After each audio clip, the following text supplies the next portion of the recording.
They say the road remembers.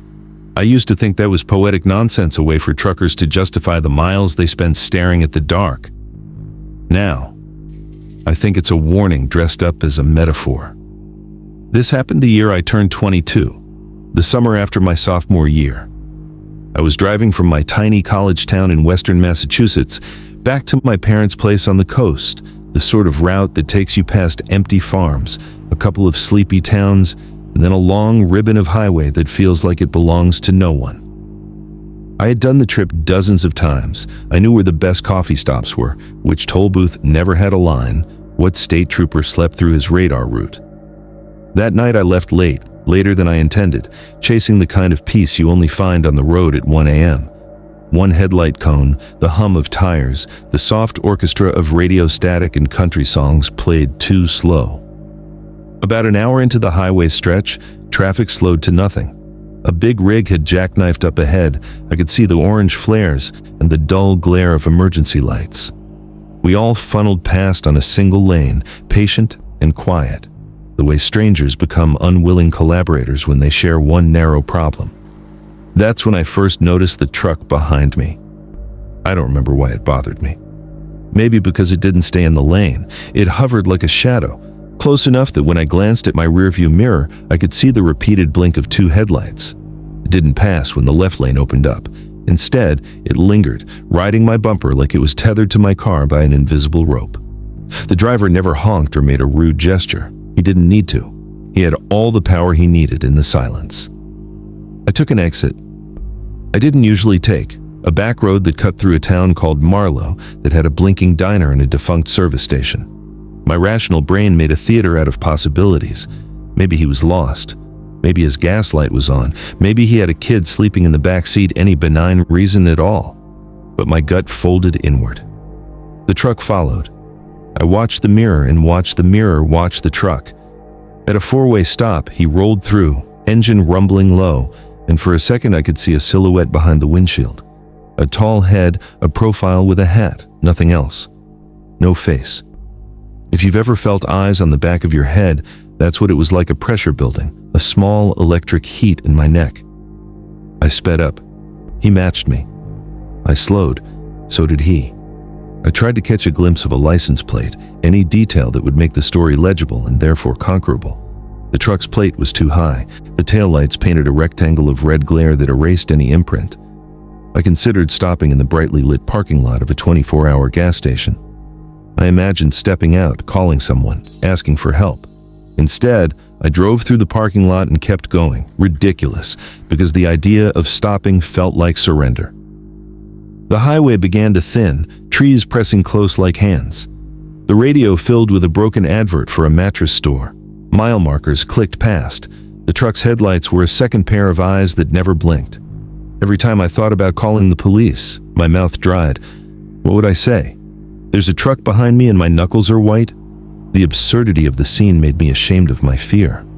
So I did the thing people tell you never to. I tried to lose him. There was a bridge with an incline and a cluster of dim cottages at the top.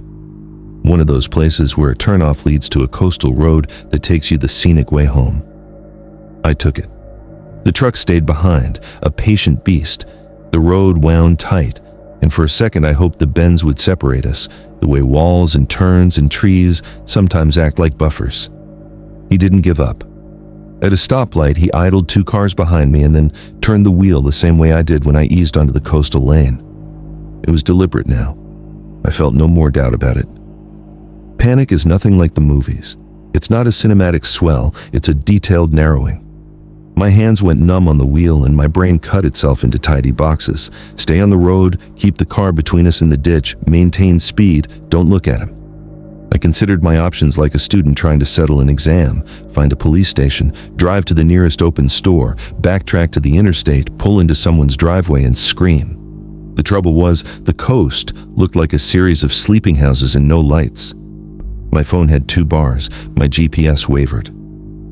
When I finally reached the tiny bridge on the coastal road, the one with the old iron railing and the view of the black ocean, flat and patient, I saw headlights parked on the opposite shoulder. The truck's silhouette sat there like a hulking figure. For a moment I thought he had stopped. A relief, swift and foolish, fell. I breathed in and out, feeling myself on the verge of crying, soft and ridiculous the way it always is when you're exhausted and scared. I pulled into a small pullover and killed the engine. He didn't move. That's when I realized the worst thing. We were both alone, and that made the shared space more dangerous than any crowded highway. In the dark, you lose witnesses. I wanted to call someone so badly I could taste it. I dialed my sister and only got voicemail. I called my mother and listened to hold music that frayed like a rope. In those silences, the headlights across the way seemed to grow brighter and closer. Then, without warning, he flashed his lights twice, a long, slow blink, a code that felt like a gesture between strangers who have already decided the script. It was childish, petty, like a bully enjoying the silence before the shove. Something in the car behind me shifted. The engine turned over. He moved toward my pullover. I drove. I don't remember putting the car into gear. I remember the feel of the steering wheel as if I'd woken inside it, every hair on my arms a tiny antenna. The truck rolled after me, slow, methodical. It didn't try to pass.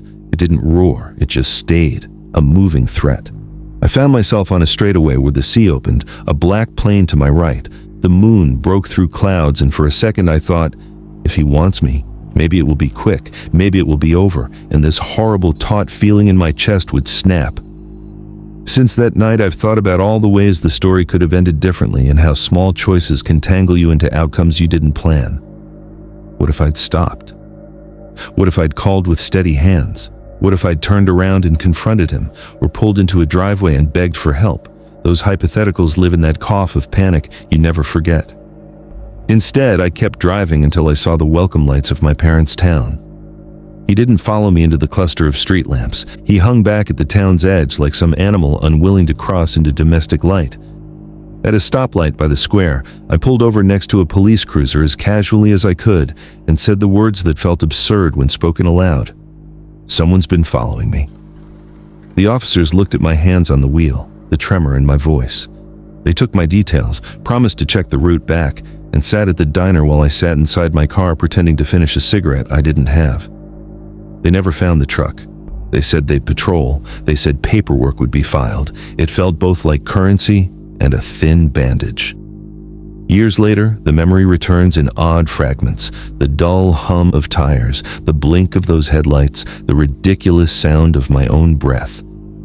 I drive that road less often now. When I do, I keep a lighter on the center console and my phone charged in a way I didn't before. I choose well-lit routes when I can. I tell friends where I'm going, and I try not to say the part that frightened me the most. I've never been able to decide if he wanted to scare me away or to take me somewhere the light doesn't reach. The ambiguity is the thing that sits like a coin under my tongue, small, metallic, impossible to swallow. The road remembers. I remember. And sometimes when I can't sleep, I hear the faint echo of a truck engine in the distance, and I feel the back of my neck tighten as if someone else is watching the lane behind me.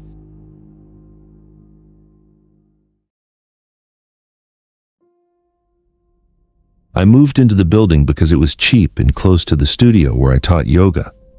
The apartment itself was small, one bedroom, a kitchenette, a sagging couch that came with the landlord, but it had a balcony that caught the morning light, and for 6 months it felt like something I owned entirely.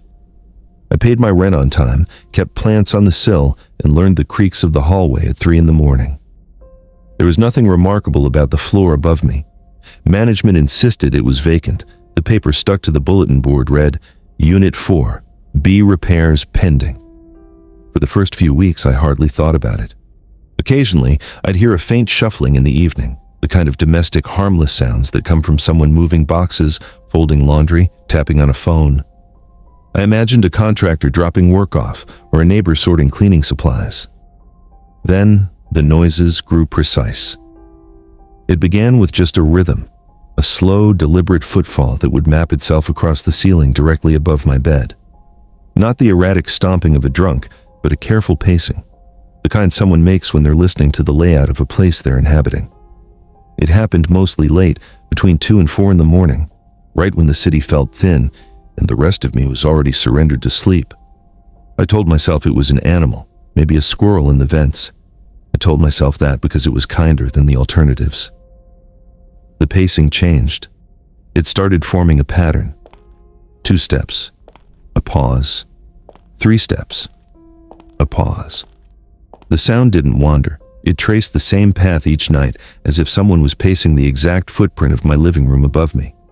Sometimes when I shifted in bed, the steps would stop as if the person upstairs knew I had moved. That, of course, was ridiculous. But the sick, immediate chill that accompanied that thought wasn't. One morning I woke before dawn and found the balcony door unlocked. I'm fastidious about locks. I always double-check the deadbolt before sleep. The curtain fluttered as if a draft had passed through. I imagined wind, a neighbor leaving the door open while fetching coffee. Yet the balcony had a little scuff on the floor near the railing, a shallow scrape that hadn't been there before. I took photographs and sent them to my sister, laughing it off. Haunted by drywall, could be worse. A week later, I found a pencil mark on the inside of my kitchen cabinet, as if someone had rested their hand against the wood. It was a faint crescent, like the thumb of a gloved hand. I washed it away and told myself I had left a pen there.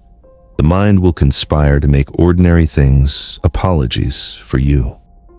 When I finally decided to confront management, their smiles were pre-programmed. Unit's empty. We sealed it. Maybe you heard mice, the woman in the polo said, tapping the ceiling like it might cough up the truth. She offered to check the HVAC, to send maintenance. I wanted to show her the photographs, the subtle scuff, the pencil crescent, the way the steps stopped the moment I shifted position. But the words felt petty. Who goes to the landlord with a story about stalking footsteps? Who asks another adult to validate the tiny betrayals of a night that felt like the body itself had been keyed? One night the doorbell rang at 1 a.m. The ringing was slow and deliberate. 4 rings, pause, 3 rings. The sequence mirrored the footsteps above my bed. I froze, heart galloping against the ribs. Who rings at that hour? No packages arrive then. No friendly neighbor invites you downstairs for tea. I stood barefoot on cold tile and listened. The bell didn't ring again, but by the time I had the courage to look through the peephole, there was only the dim fire escape ladder and the empty hallway. After that, anything ordinary felt infected. I began photographing every little anomaly. A smudge on the entryway wall, a single pine needle on the doormat, a short strand of tape stuck to the underside of the living room lamp. The photos multiplied in my phone like evidence in a case that had yet to be filed. My friends teased me when I showed them. "You need to move," they said, half joking. "This is so you." I couldn't tell whether they meant practical advice or some cruel observation about my pattern of tolerating discomfort. I tried to catch him. I set an old motion camera on a bookshelf, angling it toward the ceiling seam, and I slept fitfully with the bedroom light on. At 3:30 exact, the camera recorded the shadow of a footfall crossing the frame. Low, deliberate, the kind of foot that belongs to a person whose weight has learned to be careful. My throat closed when I watched it. There was no shape, only the movement, and yet it was enough. Proof that the building was not empty, that someone had been moving above me at hours designed to unsettle. I called management again, and this time the conversation dulled into something bureaucratic. "We'll check with the owner. Could be squatters. Could be previous tenants coming and going for stored belongings," they said. Squatters. The word felt obscene in my mouth and somehow less dangerous than the alternatives. They promised someone would come by that day. No one did. I began changing my life around the fear. I stopped going to late-night classes. I learned to carry my keys between my knuckles. I started sleeping with the television murmuring, a companion that made the apartment feel inhabited even when I wasn't. The man above, real or imagined, rearranged the geography of my nights until corridors inside my head felt as mapped as those between floors. One night, exhausted from the vigilance, I left a small note taped under the rim of my apartment's electrical panel. I wrote, in block letters, "I know you're there." The act felt ridiculous and decisive at once. The next morning, the note had vanished. In its place, a single neat pencil mark traced in the plaster where the paper once clung. No handwriting, no reply, only that small mark, as if someone had answered without speaking. I moved out 2 months later. The building sold soon after, labeled in the new listing as well located, potential for renovation. I found a smaller place with a noisy upstairs, and neighbors who laughed at all hours. It was less ideal in terms of light, but I slept without the careful step. I told myself that leaving had been an act of self-preservation, reasonable and clear. Occasionally, when I'm near that old street, I look up at the windows. The unit above is finally occupied. Through the glass, I can see the faint motion of life, a light left on, a cat jumping onto a sill. I walk a little faster past the door. There is relief in distance and a small, unnameable ache for answers I never will have. The sounds that haunted me were precise enough to make me doubt my own sanity, ordinary enough to make me question whether I was being reasonable. I keep the recordings in a folder labeled Old Noises. Sometimes in the small hours I listen again and remember how careful the steps were, as if the person who took them had rehearsed exactly how to be unseen.